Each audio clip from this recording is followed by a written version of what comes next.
कहानी के पहले भाग का लिंक मैं आपको डिस्क्रिप्शन बॉक्स में दे दूंगी और साथ में कमेंट बॉक्स में पिन भी कर दूंगी, तो आप वहां से भी जाकर देख सकते हैं। जिया युवराज को नींद में जानकर जाने क्या क्या बोल गई थी और अब उसे जागता हुआ देखकर घबरा गई थी। Don't worry baby girl, I am your husband, मुझे इस तरह देखना का हक है तुम्हारा। युवराज अपनी बातें बोलकर रुका और एक लंबा पॉज लेते हुए उसे देखने लगा, और जिया ने कुछ ना समझी में ही अपनी आंखें खोलकर उसकी आंखों में देखा, और ठीक उसी वक्त युवराज ने उसके होठों को लॉक कर दिया। जिया की आंखें हैरानी से बड़ी हो गई। उसे तो यकीन ही नहीं हो रहा था, वो अभी भी अपनी बड़ी बड़ी आंखों से युवराज को देख रही थी और बीच बीच में एक दो बार अपनी पलकें झपकाए जा रही थी।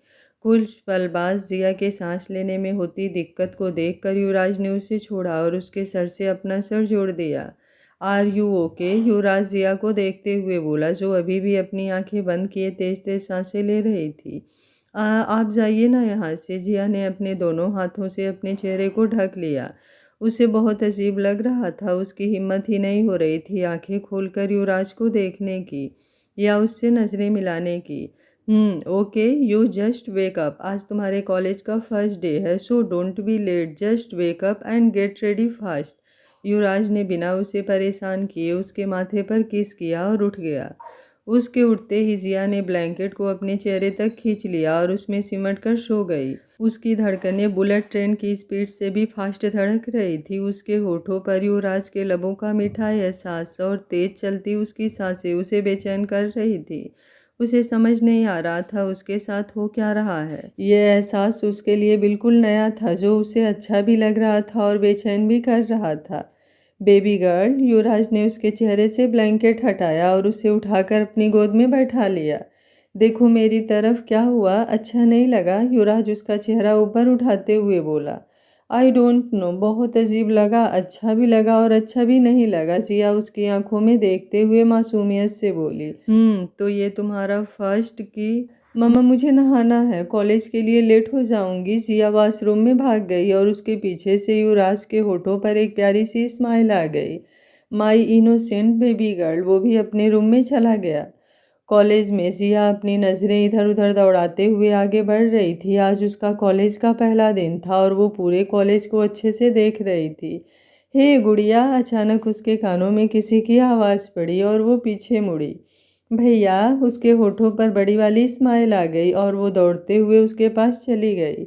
कहाँ थे आप? मैं कब से आपको ही ढूंढ रही थी। आज मेरा पहला दिन है ना, मुझे बहुत अजीब लग रहा है ऐसे अकेले अकेले। जिया थोड़ी मायूस होकर बोली। बस इतनी सी बात, चल तुझे किसी से मिलवाता हूँ। रोनी उसे अपने साथ उसके क्लास में ले गया और छवि को आवाज़ दी। छवि, हाय रोनी, तुम यहाँ? रोनी बोला, हाँ यार, गुड़िया को क्लास तक छोड़ना था और इसे तुझसे मिलवाना भी था। उसने दोनों को एक दूसरे से इंट्रोड्यूस करवाया। छवि को जिया से मिलकर बहुत अच्छा लगा, वो थी ही इतनी क्यूट और प्यारी। रोनी बोला, गुड़िया छवि तुम्हारी क्लासमेट है, अगर कोई प्रॉब्लम हो तो तुम इससे बोल देना। अब मैं चलता हूँ, मेरा भी क्लास का टाइम हो रहा है और मधु मेरा इंतज़ार कर रही होगी। जिया बोली, ये मधु कौन है? छवि बोली, हमारी तीसरी फ्रेंड, रोनी की क्लासमेट है। लंच टाइम में हम तुम्हें उससे भी मिलवा देंगे। रोनी अपने क्लास में चला गया और छवि जिया को लेकर क्लास के अंदर चली गई। उन दोनों ने एक साथ बहुत सारी बातें की और क्लास के सारे लेक्चर अटेंड किए। लंच टाइम में रोनी ने मधु से जिया को मिलाया और मधु को भी जिया अच्छी लगी। बहुत ही जल्द चारों की बहुत ही अच्छी दोस्ती हो गई। उन सब ने बहुत सारी बातें की और फिर लंच टाइम ओवर होने के बाद अपने अपने क्लास में चले गए। युवराज के ऑफिस में उस लड़के के बारे में पता चला जो कल कॉलेज में जिया से मिला था। युवराज बिना किसी एक्सप्रेशन लिए अपने सामने खड़े शेरगिल को देखते हुए बोला। शेरगिल बोला, यस बॉस, उसका नाम रौनक यानी रोनी मेहरा है। वो जिया मैम के सीनियर हैं और उनके दोस्त भी। दोस्त? युवराज के दिमाग में ये दोस्त सब अटक कर रह गया। एक दिन में ही दोस्ती हो गई? युवराज बोला, ओके, उसका बैकग्राउंड?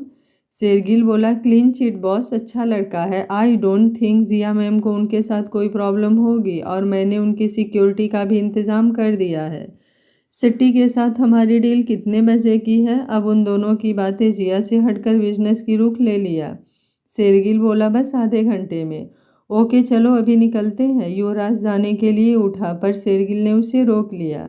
नहीं बॉस, हम लोग संभाल लेंगे ना, शेरगिल थोड़ा घबराए हुए बोला और युवराज की नज़र उस पर ही अटक गई।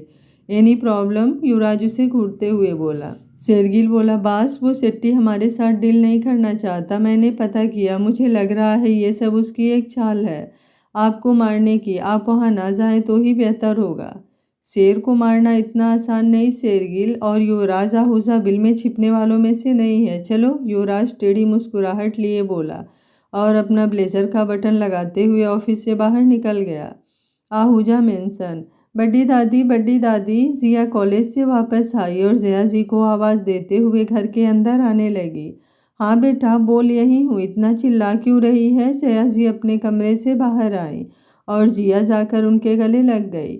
बड़ी दादी, यू नो मैं इतना इतना इतना सारा हैप्पी हूँ। आज मेरा कॉलेज का पहला दिन था और मेरे तीन फ्रेंड बन गए। और तो और मेरा दिन बहुत अच्छा गया। जिया खुश होकर उन्हें अपने कॉलेज की सारी बातें बताने लगी और जया जी भी उसे इतना खुश देखकर खुश हुई। जया जी बोली, मतलब मुंबई तुझे भाग गई है ना। हाँ दादी, बहुत बहुत बहुत ज़्यादा। मैं चेंज करके आती हूँ, फिर हम दोनों बैठकर बातें करेंगे। जिया दौड़ते हुए अपने रूम में चली गई और उतनी ही जल्दी चेंज करके नीचे आ गई। दोनों ने बैठकर ढेर सारी बातें की। रात को डिनर करके अपने अपने रूम में चली गई। जिया अपने रूम में बुक लेकर इधर उधर टहलते हुए युवराज का इंतजार करने लगी। वो युवराज को भी अपने दिल की बात बताना चाहती थी, वो कितनी ज़्यादा खुश है। जिया बोली, ओफो यार, ये मिस्टर माफिया कहाँ रह गए, कभी टाइम पर नहीं आ सकते क्या। मुझे क्या, मैं चली सोने। अगली सुबह जब जिया की नींद खुली तो वो कसमसाते हुए उठी और खुद को युवराज की बाहों में ना पाकर वो थोड़ी सी उदास हो गई। पिछले कुछ दिनों से उसकी सुबह युवराज की बाहों में ही हो रही थी। उसे लगा शायद युवराज रात को आया ही नहीं उसके कमरे में। वो कॉलेज जाने के लिए तैयार होकर नीचे आई, जहाँ दादी और युवराज पहले ही बैठे हुए थे और ब्रेकफास्ट कर रहे थे। जिया ने एक नज़र युवराज की तरफ देखा और फिर गुस्से में अपना मुंह फुलाकर ब्रेकफास्ट करने लगी। नाराज हो मुझसे, युवराज जिया को देखते हुए बोला, जो मुंह फुलाकर बैठी थी। वो दोनों इस वक्त कार में थे। जिया बोली, नहीं तो मैं क्यों नाराज होऊंगी आपसे। युवराज बोला, तो ये फिर तुम्हारे गाल रसगुल्ले की तरह क्यों फूले हुए हैं। जिया बोली, बस ऐसे ही। अच्छा तो फिर यहाँ आओ। युवराज ने अपनी बाहें फैला दी और उसे अपनी गोद में आने का इशारा किया। जिया ने एक नज़र से उसे देखा और फिर अपना मुंह फुलाकर विंडो से बाहर देखने लगी। बेबी गर्ल कम, युवराज ने एक बार फिर उसे आवाज़ दी।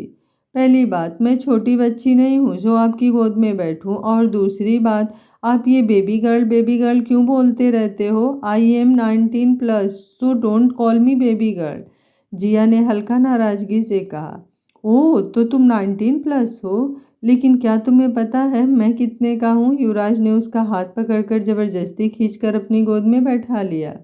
आई एम 26+, तो इस हिसाब से हुई ना तुम मुझसे छोटी सी बेबी गर्ल, पूरे 7 साल छोटी हो मुझसे। तो मैं तुम्हें बेबी गर्ल ना बोलूँ तो क्या बोलूँ। युवराज ने उसे प्यार से समझाते हुए अपने सर से उसका सर हल्का सा टकरा दिया।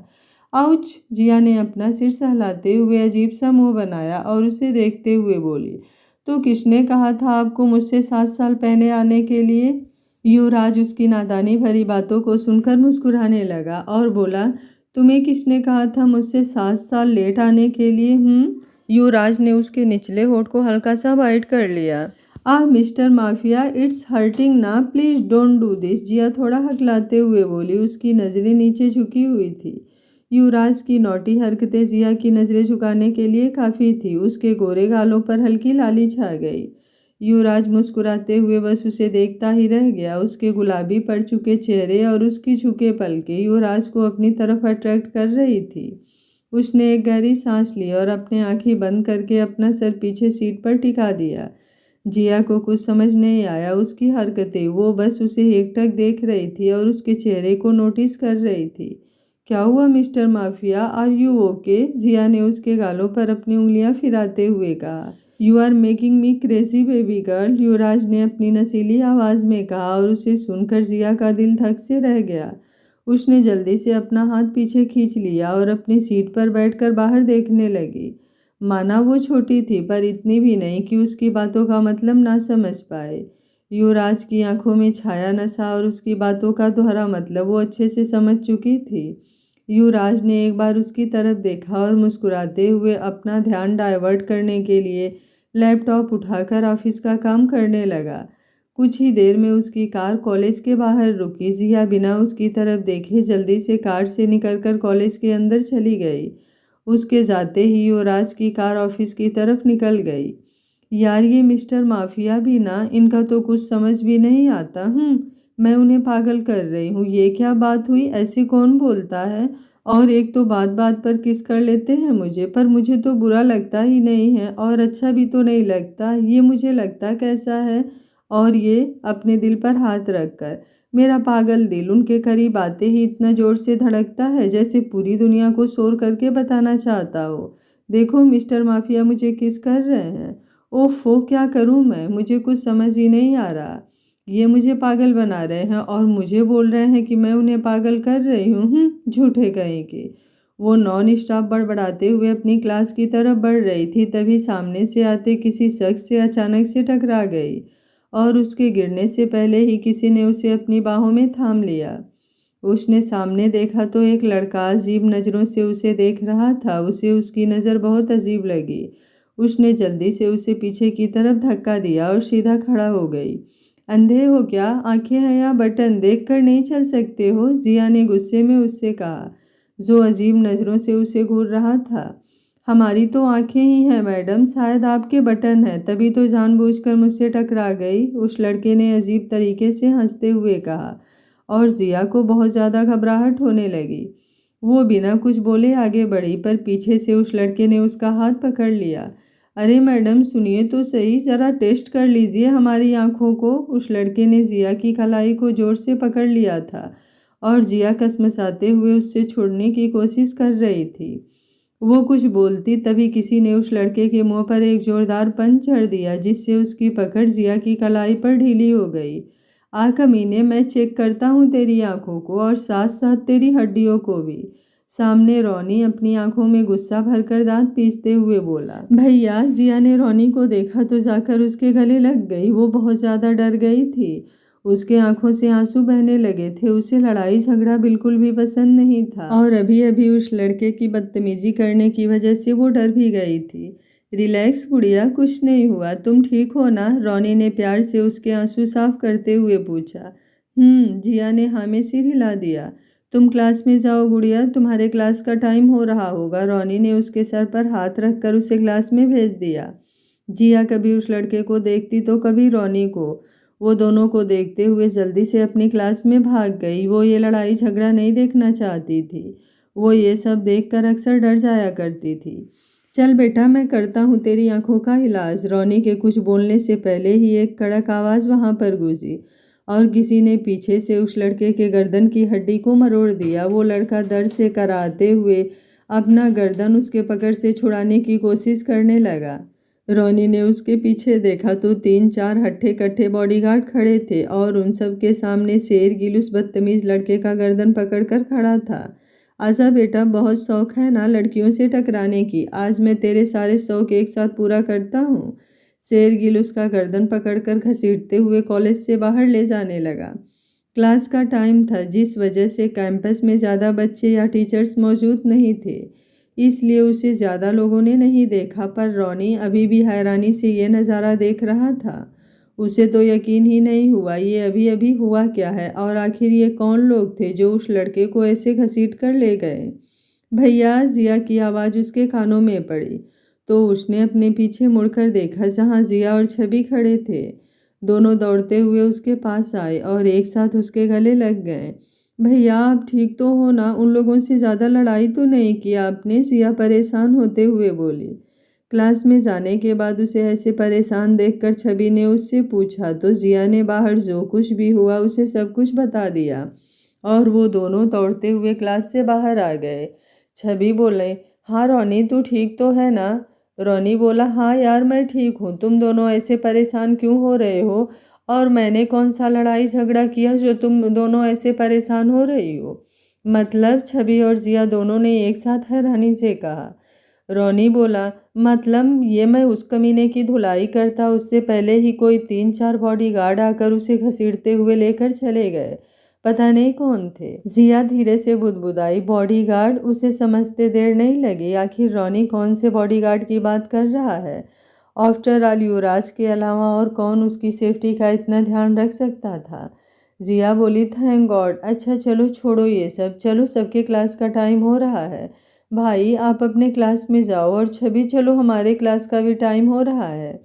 तीनों अपने अपने क्लास की तरफ बढ़ गए। तभी रोनी के दिमाग में कुछ खटका और वो रुककर जिया से बोला, गुड़िया तूने तो बताया था कि तेरी फैमिली बैकग्राउंड काफ़ी नॉर्मल है, तू मिडिल क्लास फैमिली से बिलोंग करती है, फिर ये बॉडीगार्ड, कहीं ये सब तेरे बॉडीगार्ड्स तो नहीं थे ना?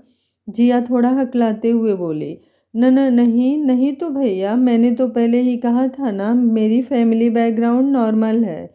ये बॉडीगार्ड्स वगैरह मेरे पास कहाँ से आएंगे? शायद उस लड़के ने किसी और लड़की को छेड़ा होगा, इसलिए वो लोग उसे ले गए होंगे। आप चलो अपने अपने क्लास में।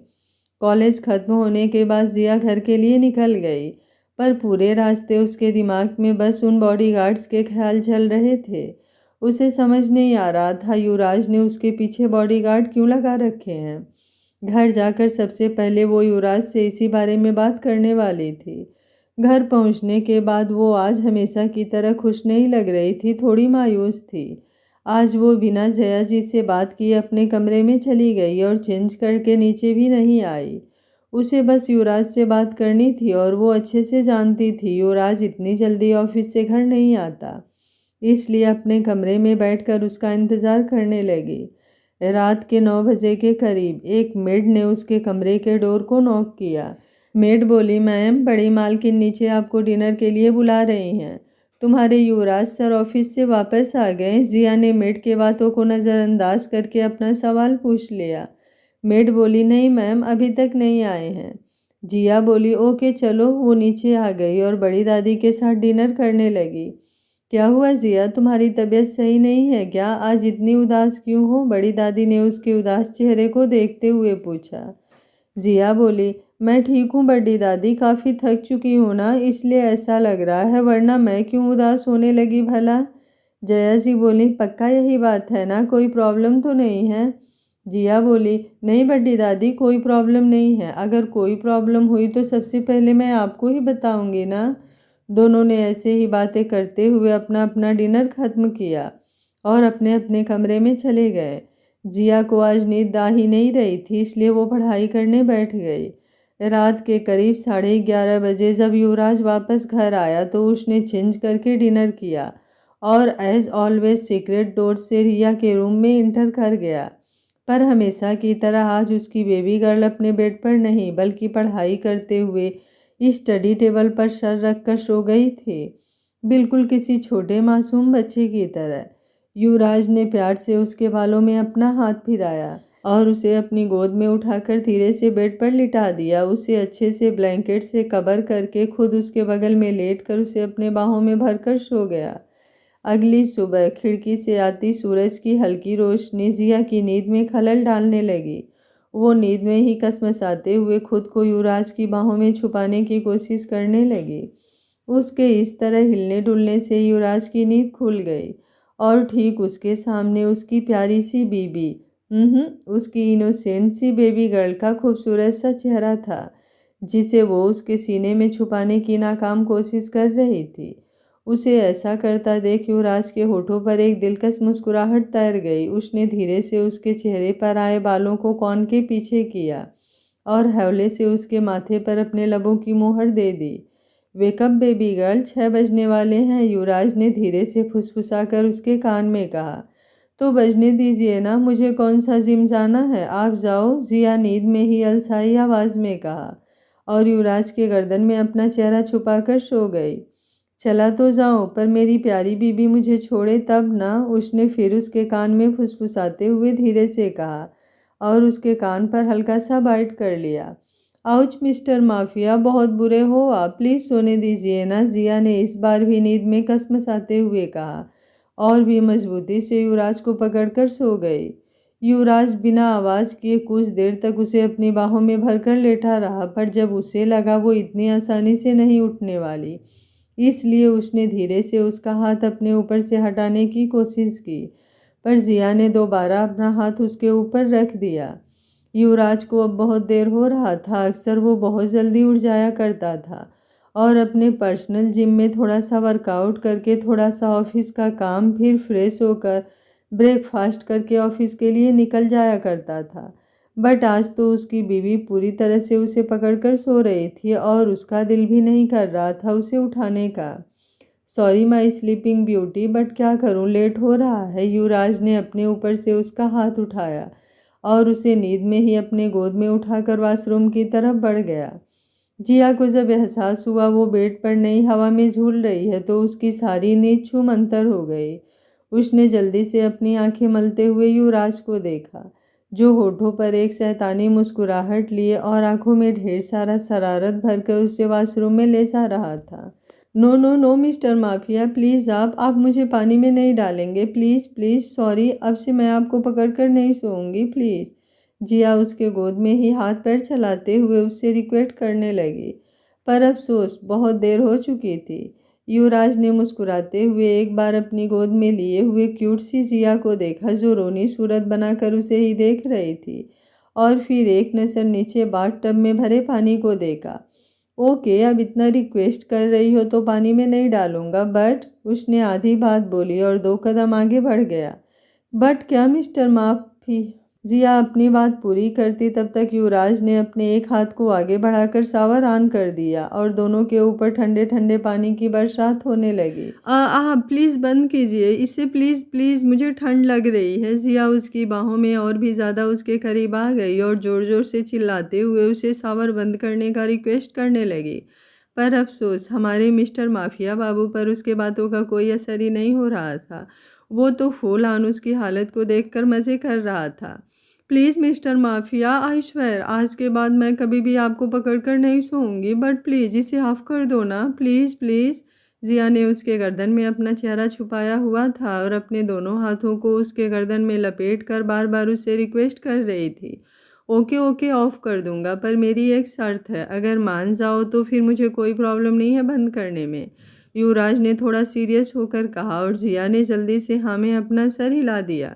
हाँ मैं मानूंगी, बट प्लीज़ पहले आप इसे बंद करो, जिया ने हकलाते हुए कहा। युवराज ने शॉवर ऑफ करके उसे अपने सामने खड़ा कर दिया। कल से तुम भी मेरे साथ जिम में आओगी और मेरे साथ वर्कआउट करोगी, युवराज ने अपने दोनों हाथों को फोल्ड करके उसे घूरते हुए कहा। वर्कआउट और मैं, जिया थोड़ी हैरानी और कन्फ्यूजन के भाव लिए उसे देखते हुए बोली। है नहीं, हाँ वर्कआउट, और वो भी तुम, युवराज ने थोड़ा कड़क आवाज़ में कहा और जिया ने ना चाहते हुए भी हमें सर हिला दिया।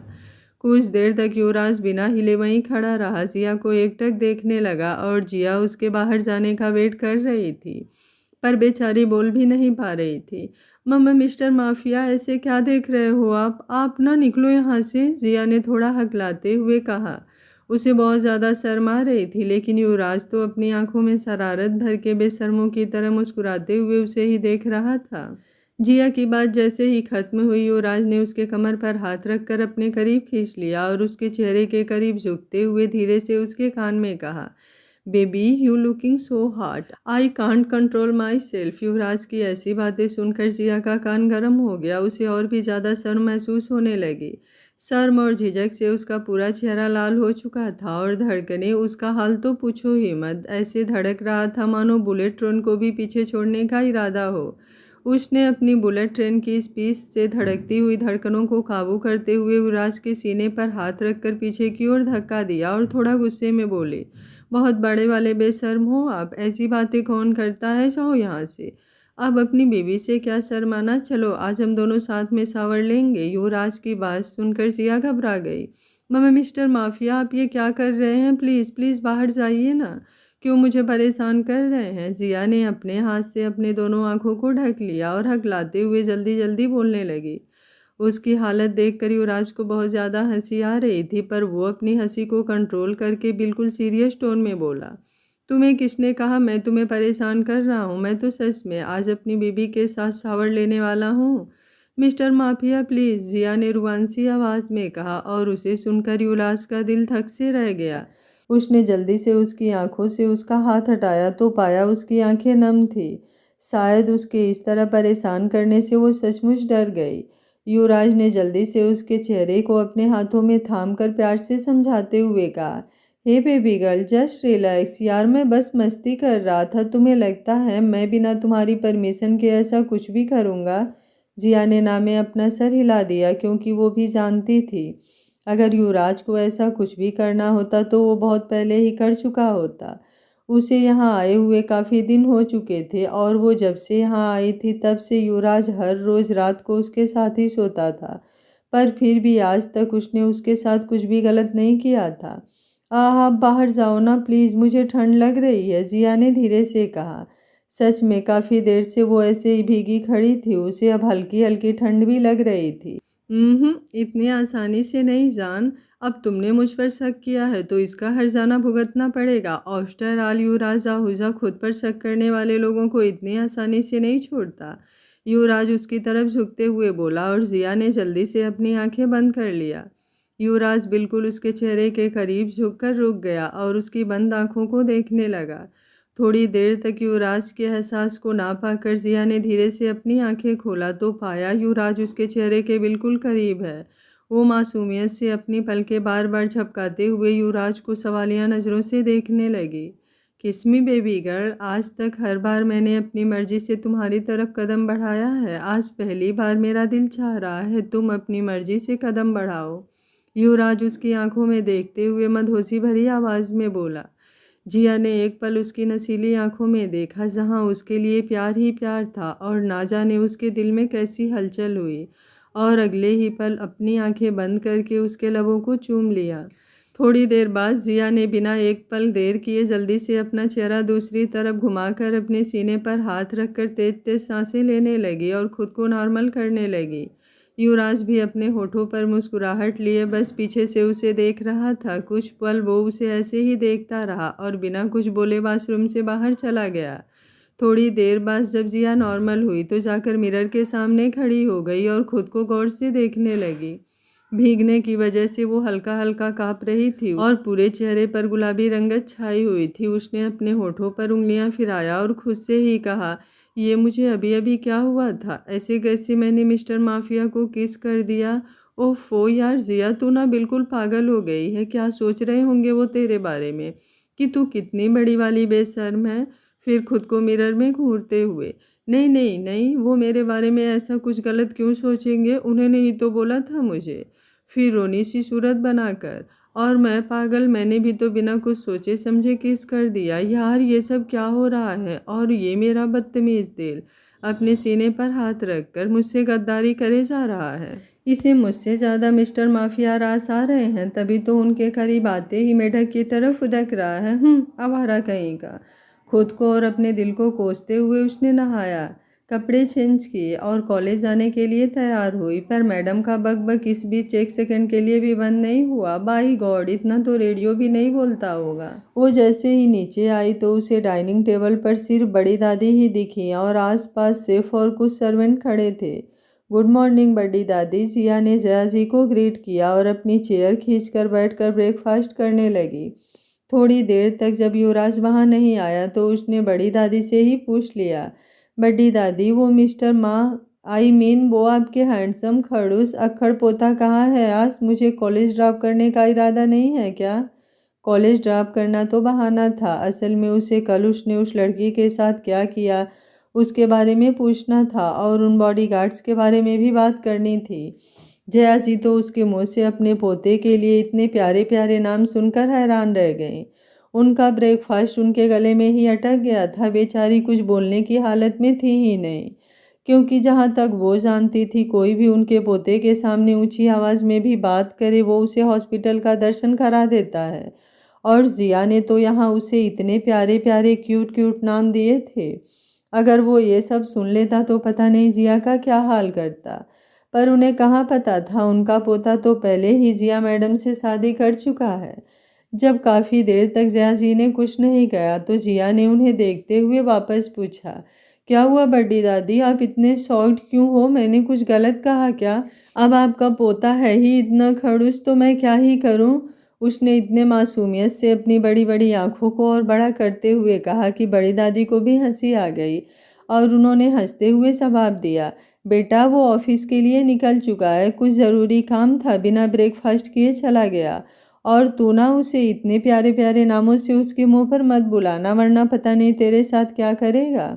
जस्ट चिल बड्डी दादी, आई नो आपका पोता यमराज का दूसरा रूप है। और वैसे भी मुझे अभी यमलोक का दर्शन नहीं करना। बाय, मुझे कॉलेज के लिए लेट हो रहा है। जिया ने जल्दी जल्दी ब्रेकफास्ट किया और बड़ी दादी को पीछे से हग करके जल्दी से कॉलेज के लिए निकल गई। युवराज ने जाने से पहले ही दूसरे ड्राइवर को बोल दिया था वो दूसरे कार से जिया को कॉलेज ड्रॉप कर दे, क्योंकि वो जिया के लेकर बिल्कुल भी लापरवाही नहीं बरतना चाहता था। वो जानता था उसके बहुत सारे दुश्मन हैं, पर उन सब में एक ऐसा था जो उससे ज़्यादा उसके अपनों को नुकसान पहुंचाना चाहता था, और उसका पहला टारगेट जिया ही होने वाली थी। जिया जब कॉलेज पहुंची तो उसे आज कॉलेज का माहौल कुछ अटपटा सा लगा, क्योंकि कॉलेज कैंपस में सारे बच्चे अपने अलग अलग गॉसिप टीम बनाकर किसी बारे में गॉसिप कर रहे थे।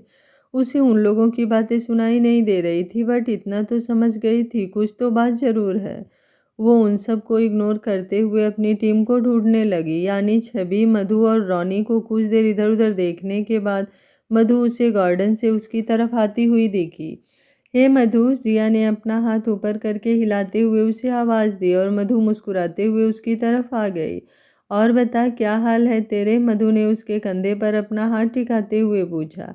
ठीक है, पर तुम ऐसे क्यों पूछ रही हो? जिया थोड़ा कंफ्यूज होकर बोली, क्योंकि मधु के बात करने का तरीका आज उसे थोड़ा मजाकिया लगा।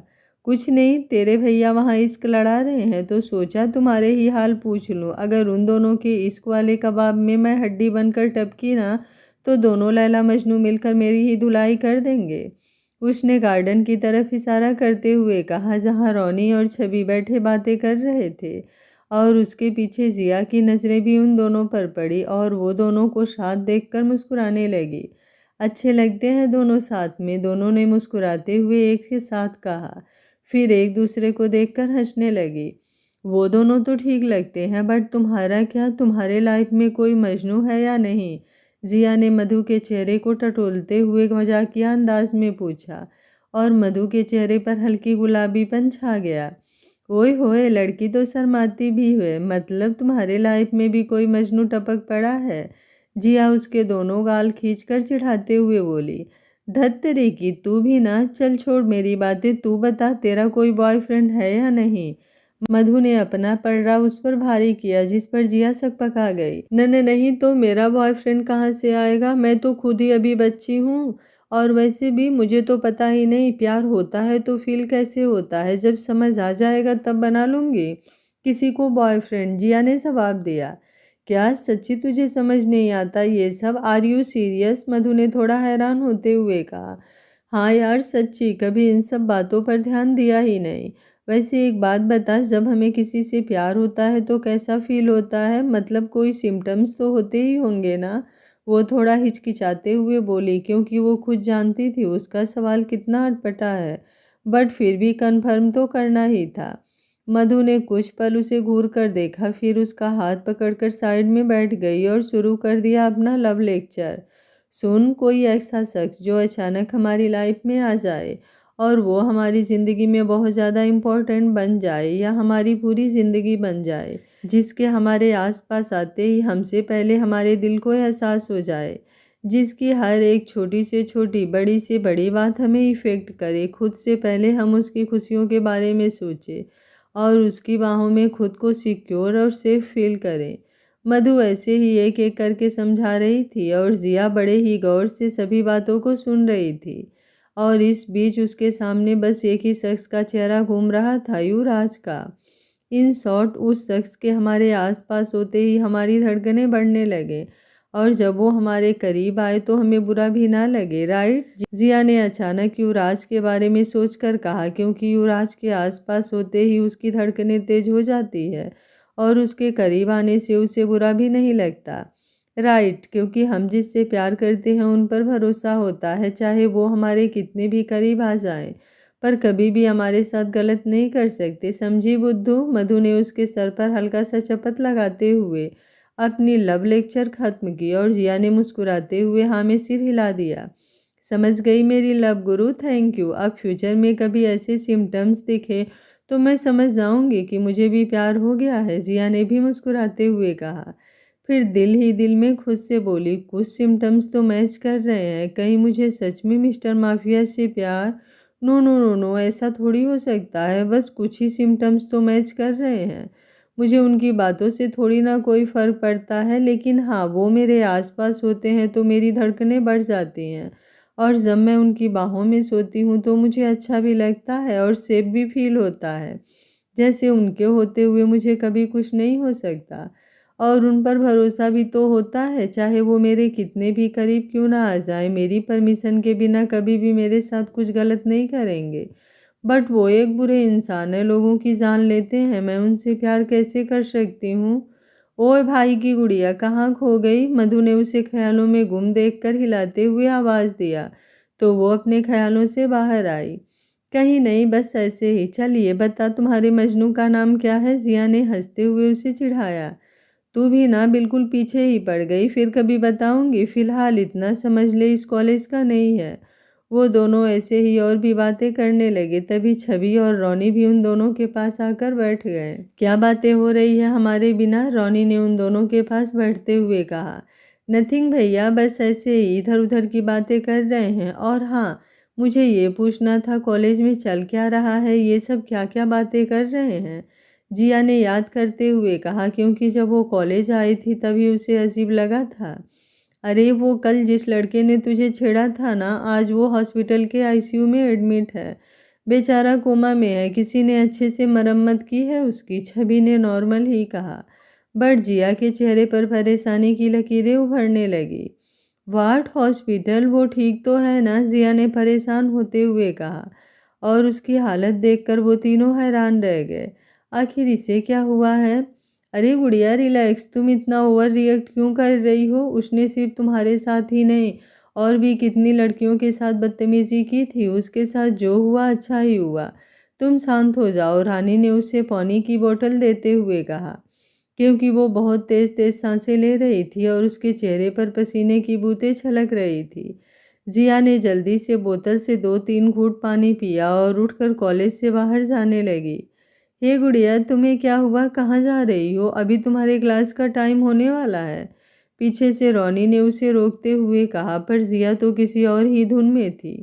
भैया मुझे कुछ अर्जेंट काम है, इसलिए बाहर जा रही हूँ, आप टेंशन मत लो, जिया ने जाते हुए ही जवाब दिया और दौड़ते हुए कॉलेज से बाहर आकर ऑटो में बैठकर युवराज की कंपनी के लिए निकल गई।